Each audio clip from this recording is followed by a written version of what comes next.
तो आप परीक्षार्थियों को भी अब सोचना पड़ेगा कि पारदर्शिता लाने के लिए आप लोग को खुद आवाज उठानी पड़ेगी। परीक्षार्थियों की ये मांग है, बार बार परीक्षार्थी ये मांग रहे हैं, तो फिर बीपीएसएससी को पारदर्शिता लाने में क्या दिक्कत? रिजल्ट आपने जारी किया, कट ऑफ दिया, लेकिन मार्क्स क्यों नहीं दे रहे हैं? और दरोगा का सीट 25 लाख रुपया लेके नहीं बेच रही है। नमस्कार दोस्तों, मैं दिलीप कुमार। दोस्तों 2213 बिहार दरोगा पीटी परीक्षा का रिजल्ट आ गया है।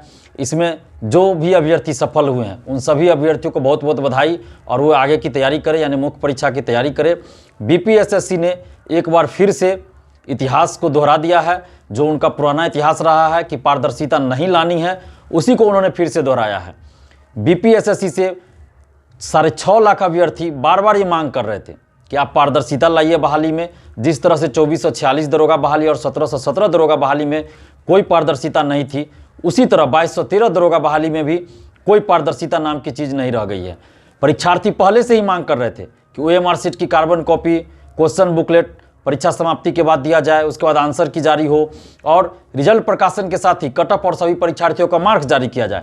लेकिन बीपीएसएससी ने इसमें से कुछ नहीं किया है। कट ऑफ भी जारी हुआ तो पिछली बार जब 2446 दरोगा बहाली में हम लोगों ने रिजल्ट से पहले ही, पीटी रिजल्ट से पहले ही आंदोलन किया था, उसके बाद से कट ऑफ जारी होना शुरू हुआ। 1717 दरोगा बहाली में कट ऑफ भी जारी नहीं किया जाता था। अभी बीपीएसएससी को ये करना चाहिए कि आप सभी परीक्षार्थियों का मार्क्स जारी कीजिए, आंसर की जारी कीजिए, और ओएमआर और क्वेश्चन जारी कीजिए, ऑनलाइन जारी कीजिए। इसमें क्या आपत्ति है? परीक्षार्थियों की ये मांग है, बार बार परीक्षार्थी ये मांग रहे हैं कि आप आंसर की जारी कीजिए, आप सभी परीक्षार्थियों का मार्क्स बताइए। आखिर बीपीएसएससी को ऐसा करने में क्या दिक्कत है? अगर बीपीएसएससी ईमानदार है, अगर बीपीएसएससी पैसा लेकर सीट नहीं बेच रही है, तो फिर बीपीएसएससी को पारदर्शिता लाने में क्या दिक्कत है? इससे कौन सा देश को खतरा उत्पन्न हो जाएगा? कौन सा संविधान संशोधन करने की नौबत आ जाएगी? आखिर इसमें तो कोई दिक्कत ऐसी नहीं है। आखिर परीक्षार्थियों को भी ये जानने का हक है कि उनका कितना मार्क्स आया, वो कितने मार्क्स से असफल हो गए, और अगर जो सफल भी हो गए उनको भी ये जानने का हक है कि उनका कितना मार्क्स आया। परीक्षार्थियों को ये जानने का अधिकार है कि आयोग ने किस क्वेश्चन का क्या आंसर माना है, क्या सही आंसर माना गया है। यह परीक्षार्थियों को जानने का हक है। आखिर बीपीएसएससी परीक्षार्थियों को इस हक और अधिकार से वंचित क्यों रखना चाहती है? बिहार में ही बिहार लोक सेवा आयोग है, संवैधानिक संस्था है, वो आंसर की जारी करती है, मार्क्स जारी करती है सबका। फिर इसको क्या दिक्कत है? बिहार में ही बीएड की परीक्षा होती है, एंट्रेंस टेस्ट, उसमें ओएमआर शीट की कार्बन कॉपी दी जाती है, आंसर की जारी होता है, सभी का मार्क्स बताया जाता है। तो फिर बीपीएसएससी को ऐसा करने में क्या दिक्कत है? परीक्षार्थी कहाँ कुछ मांग रहे हैं? परीक्षार्थी यही कह रहे हैं कि आप उनका मार्क्स बता दीजिए। रिजल्ट आपने जारी किया, कट ऑफ दिया, लेकिन मार्क्स क्यों नहीं दे रहे हैं आप? किस परीक्षार्थी का कितना मार्क्स आया ये तो पता चलना चाहिए ना परीक्षार्थियों को कि कितना मार्क्स आया उनका। आखिर ऐसा करने में बीपीएसएससी को क्या दिक्कत है? परीक्षार्थी के पास ओएमआर शीट की कार्बन कॉपी नहीं है तो आप ओएमआर शीट ऑनलाइन क्यों नहीं जारी करते हैं? परीक्षार्थियों के पास कोई सबूत क्यों नहीं रहने देते हैं कि उनका कितना क्वेश्चन सही हुआ, कितना क्वेश्चन उन्होंने अटेम्प्ट किया, कितना क्वेश्चन उन्होंने सही रंगा, कितना गलत हुआ? आखिर सब कुछ आप अपने पास रखते हैं। जब ओएमआर शीट की कार्बन कॉपी छाया प्रति आरटीआई से भी मांगा जाता है तब भी उपलब्ध नहीं कराया जाता है। तब कहा जाता है कि बहाली की प्रक्रिया चल रही है, अभी पीटी का जब मांगिएगा तो, जब फाइनल हो जाएगा तब कहा जाता है कि ये आरटीआई के दायरे में नहीं आता है, फिर कहा जाता है कि ये नीलामी की प्रक्रिया शुरू हो गई है। तो आखिर बीपीएसएससी ऐसा क्यों कर रही है?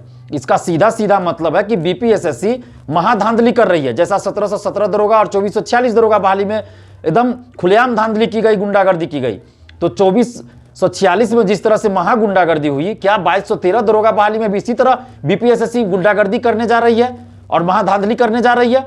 इसे तो यही लगता है। अगर बीपीएसएससी साफ सुथरी है, ईमानदार है, भ्रष्ट नहीं है और दरोगा का सीट 25 लाख रुपया लेके नहीं बेच रही है, तो बीपीएसएससी सभी परीक्षार्थी का मार्क्स जारी करे, आंसर की जारी करे, और ओएमआर शीट और क्वेश्चन जारी करे। आखिर ऐसा करने में क्या आपत्ति है? परीक्षार्थियों की यही मांग है। मेरे पास सैकड़ों स्टूडेंट्स का दिन भर में कॉल आ चुका है। जब से रिजल्ट आया है दोपहर में, उसके बाद से मेरे पास सैकड़ों अभ्यर्थियों का फोन आ चुका है। बहुत सारे अभ्यर्थी ऐसा कर रहे हैं कि जितना कट ऑफ है उससे ज़्यादा उनका सही था, जो उन्होंने यूट्यूब वगैरह से मिलाया था, फिर भी उनका नहीं हुआ सिलेक्शन। तो आखिर बीपीएसएससी मार्क्स क्यों नहीं जारी कर देती है? मार्क्स जारी कर दे सभी परीक्षार्थियों का, आंसर की जारी कर दे, क्वेश्चन जारी कर दे, ओएमआर शीट ऑनलाइन जारी कर दे। इतना करने में क्या आपत्ति है? अगर बीपीएसएससी ऐसा नहीं करती है तो इसका मतलब है कि बीपीएसएससी 2446 दरोगा बहाली की तरह 2213 दरोगा बहाली में भी महागुंडागर्दी करने जा रही है और महाधांधली करने जा रही है, दरोगा का सीट बेचने जा रही है। तो परीक्षार्थियों को भी अब सोचना पड़ेगा कि वो क्या चाहते हैं, और जो लोग भी पीटी परीक्षा में सफल हुए हैं उनको भी पारदर्शिता लाने की मांग करनी चाहिए। नहीं तो फिर आप लोग भी अगर मुख्य परीक्षा दीजिएगा तो मुख्य परीक्षा में भी यही समस्या बनी रहेगी।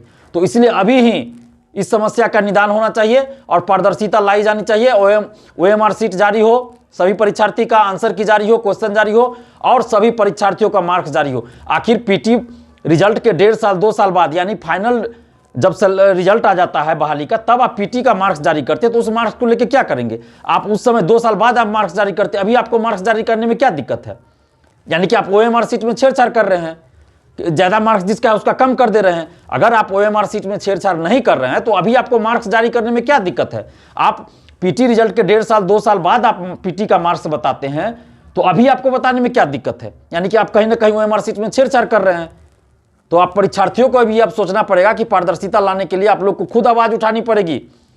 तो आप लोग अब देखिए, जो भी परीक्षार्थी आप लोग क्या चाहते हैं। अगर आप लोग जो भी कहिएगा हम आपके लिए लड़ने के लिए तैयार है, पहले भी लड़े और अभी भी लड़ेंगे। धन्यवाद, जय हिंद।